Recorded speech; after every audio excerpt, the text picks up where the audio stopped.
The PSP Go is a lovely looking handheld that came out a little too late in the life of the PSP and alienated the already existing PSP owners with the removal of a very important feature.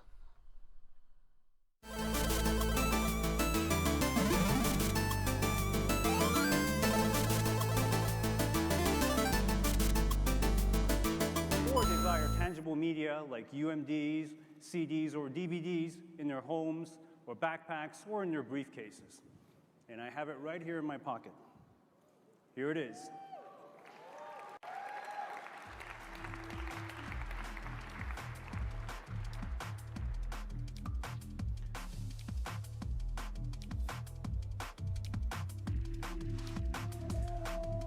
We actually have a couple of names for this beautiful little device. First, we call it the worst kept secret of E3.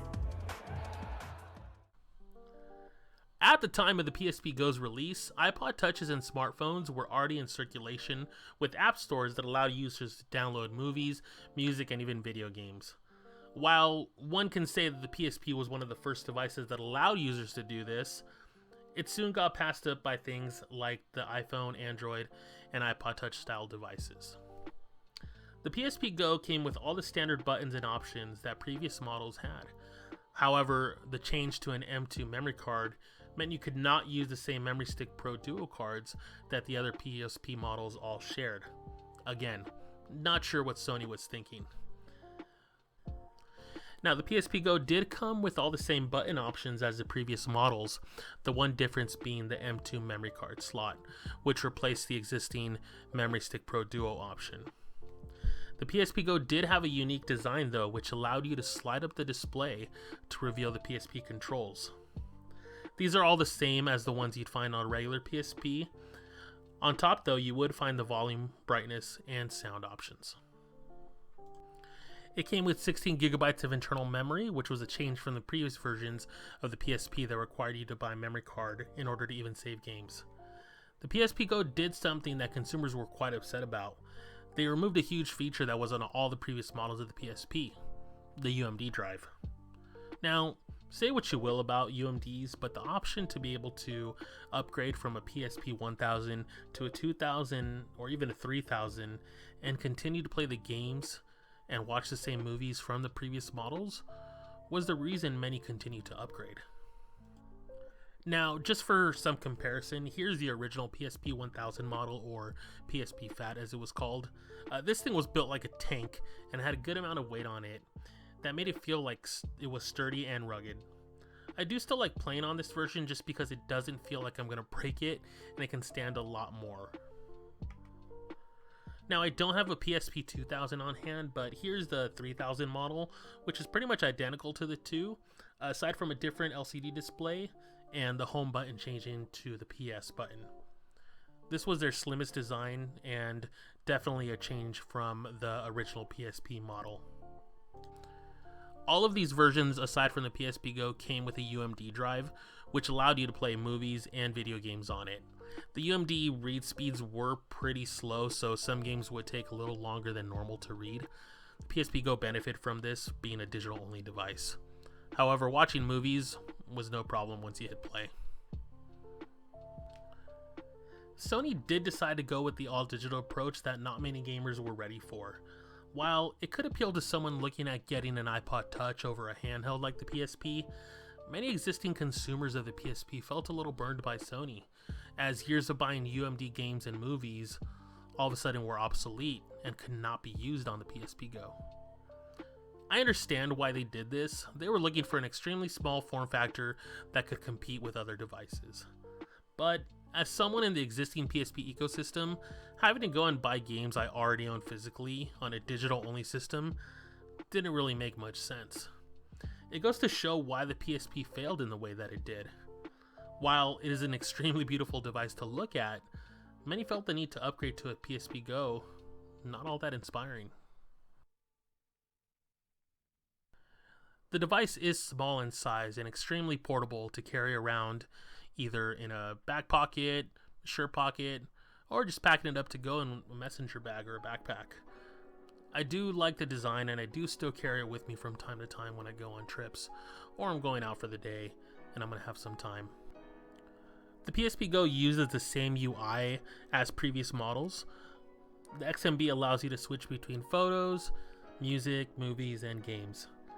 At the time, these could be downloaded from the PSN store or from your computer using an application called Media Go. Nowadays, unless you still have a WPA Wi-Fi connection, which most don't, you won't be able to get the device to connect to a Wi-Fi network. So most of the features on the device, like the internet browser, RSS feeds, PSN store, and other internet-based applications on the device, are pretty much just relics left on it. Now, taking just a quick look at some of the games I have already stored on the device, you're able to play PS1 classics on it, all your PSP games, and if you decide to go to the route of modding the PSP Go, you can even add Super Nintendo emulators along with Game Boy Advance and such. Now, one new feature that the PSP Go did introduce was the option to connect a Bluetooth device. This allowed you to connect a PS3 controller to it and play your PSP games with an external controller. Sony did also introduce a dock and video output options, which would allow you to play the PSP Go on a TV via component cables. Now, if this is starting to sound a little familiar, please stop me now. The PSP Go was an early version of what is now known today as a Nintendo Switch, a handheld device that could also be played on a TV. While the PSP Go may not be anywhere near as powerful as a Nintendo Switch, it was still pretty wild at the time to be able to do this. You would need the dock and the component cables to be able to do this. Sony never offered an option to bundle it all together, so you did have to buy everything piecemeal. I still remember seeing the commercials of the guy coming home, hooking up his PSP Go to the TV, and continuing to play on there. He'd bust out the PS3 controller and, yeah, just playing your PSP Go on a TV. It was nuts.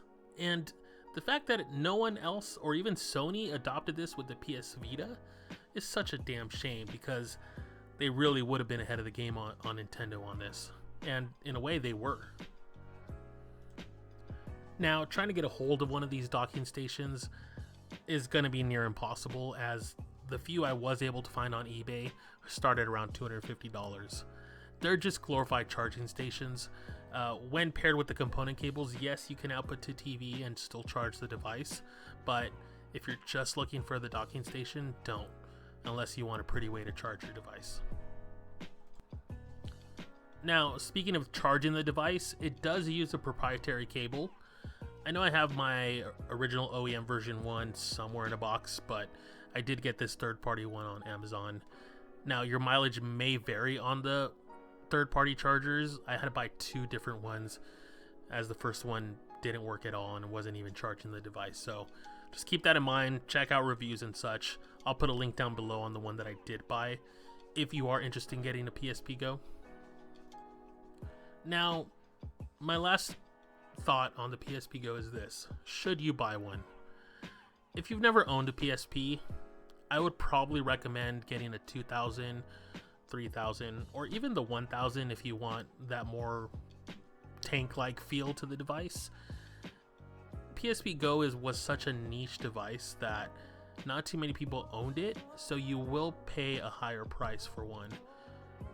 If you're just looking to be able to play PSP games, go with the other versions. The memory cards for it are cheaper, and you can even mod it to put in a 64 gigabyte or I believe you can go up to 128 gigabyte SD card for it. So I would recommend one of those other versions, unless the PSP Go is really calling out to you as the device that you need to have. Stick with the other versions. It's a beautiful device, but the other options are just as great. Anyways, guys, thank you so much for tuning in, and to all my new subscribers, welcome. I will be having more content in the future, so stay tuned. I appreciate you all. I love the comments, and continue talking to me on here. Follow me on Twitter and all that other stuff. Take it easy, guys.